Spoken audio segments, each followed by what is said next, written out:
आनंद मठ।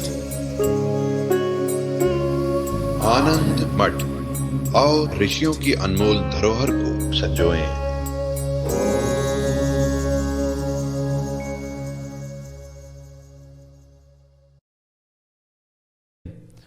ऐहिका नाम श्रुक चंदन वनितादि भोगा नाम।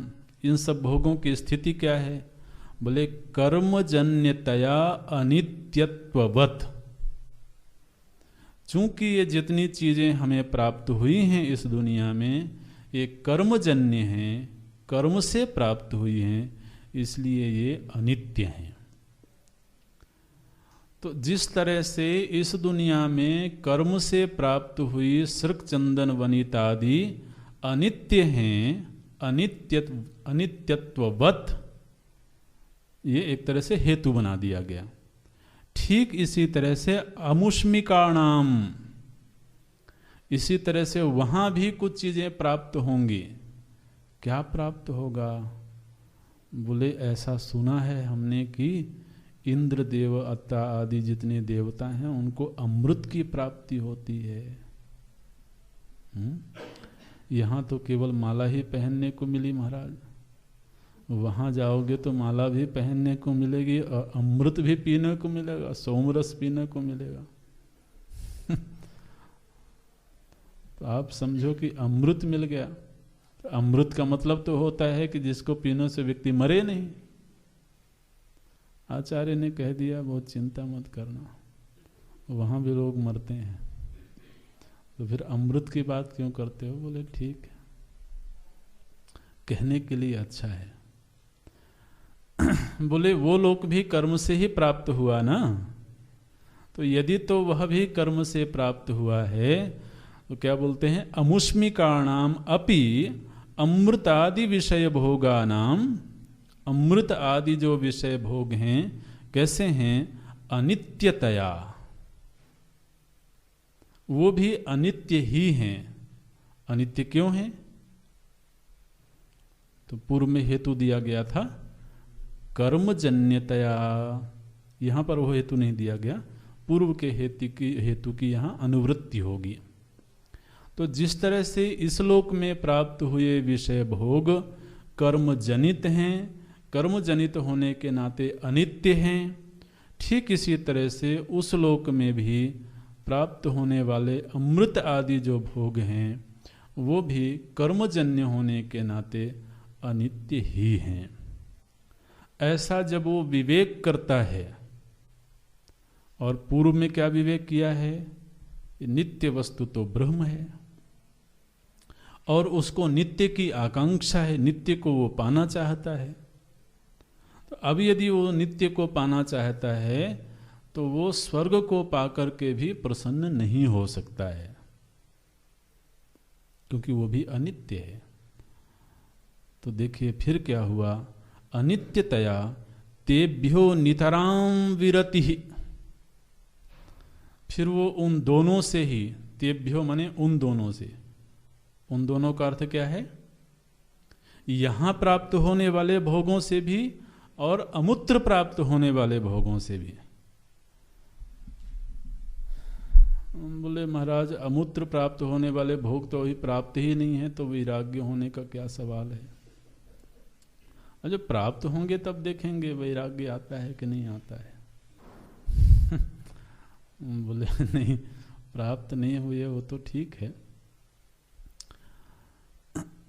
लेकिन आदमी सलाह देता रहता है ना। दुनिया में महाराज बहुत उपदेश सुनने को मिलता है। क्या सुनने को मिलता है? अच्छा कर्म किया करो, दान पुण्य किया करो, क्या होगा उससे? बोले उससे सद्गति मिलेगी, उससे अच्छे लोगों की प्राप्ति होगी। सुनता रहता है वो सत्कर्म क्यों कर रहे हो, दान पुण्य क्यों कर रहे हो? बोले उससे अच्छे लोगों की प्राप्ति होगी। अब जब इसने विवेक कर लिया तो ये कहता है मुझे अच्छे लोग भी नहीं चाहिए। तो अब जब अच्छे लोग भी, अगर पुण्य करके ही अच्छा लोग मिलना है तो पुण्य जिस दिन खत्म हो जाएगा उस दिन आप या तो ये गारंटी दो कि पुण्य खत्म होने पर भी मैं वहीं रहूंगा, ऐसा गारंटी कोई देता नहीं है। तो जब पुण्य से मिलने वाला लोक भी कुछ समय के लिए ही है, अब जो अल्प संतोषी होता है ना, वो कहता है चलो कोई बात नहीं, कुछ समय के लिए ही सही। लेकिन जो अल्प संतोषी नहीं है, जो नित्य को पाए बिना चैन नहीं पड़ती है जिसको, वो कहता है कि नहीं, मुझे चाहे कितना ही शोभन लोक हो, कितनी ही शोभन परिस्थिति हो, वो नहीं चाहिए तो नहीं चाहिए। अब तो वरस्तु में वर्णीय स एव, नचिकेता ने कहा महाराज यमराज से, यमराज ने कहा कि तुम उस नित्य वस्तु के पीछे क्यों पड़े हुए हो, वो जो आत्म वस्तु है। नचिकेता ने कहा था कि मुझे आत्म वस्तु चाहिए, आत्मज्ञान चाहिए। यमराज ने कहा कि देखो, तुम जिस वस्तु की मांग कर रहे हो ना, वो तो देवताओं को भी प्राप्त नहीं है। तो जो चीज देवताओं को भी प्राप्त नहीं है, क्यों उसके पीछे तुम पड़े हुए हो? लाओ, मैं तुमको ऐसी दिव्य दिव्य वस्तुएं प्रदान करता हूं। इमा रामा सर्था सतूर्या, मैं ऐसे ऐसे भोग तुम्हें दे दूंगा जो मनुष्य जीवन में भी दुर्लभ हैं,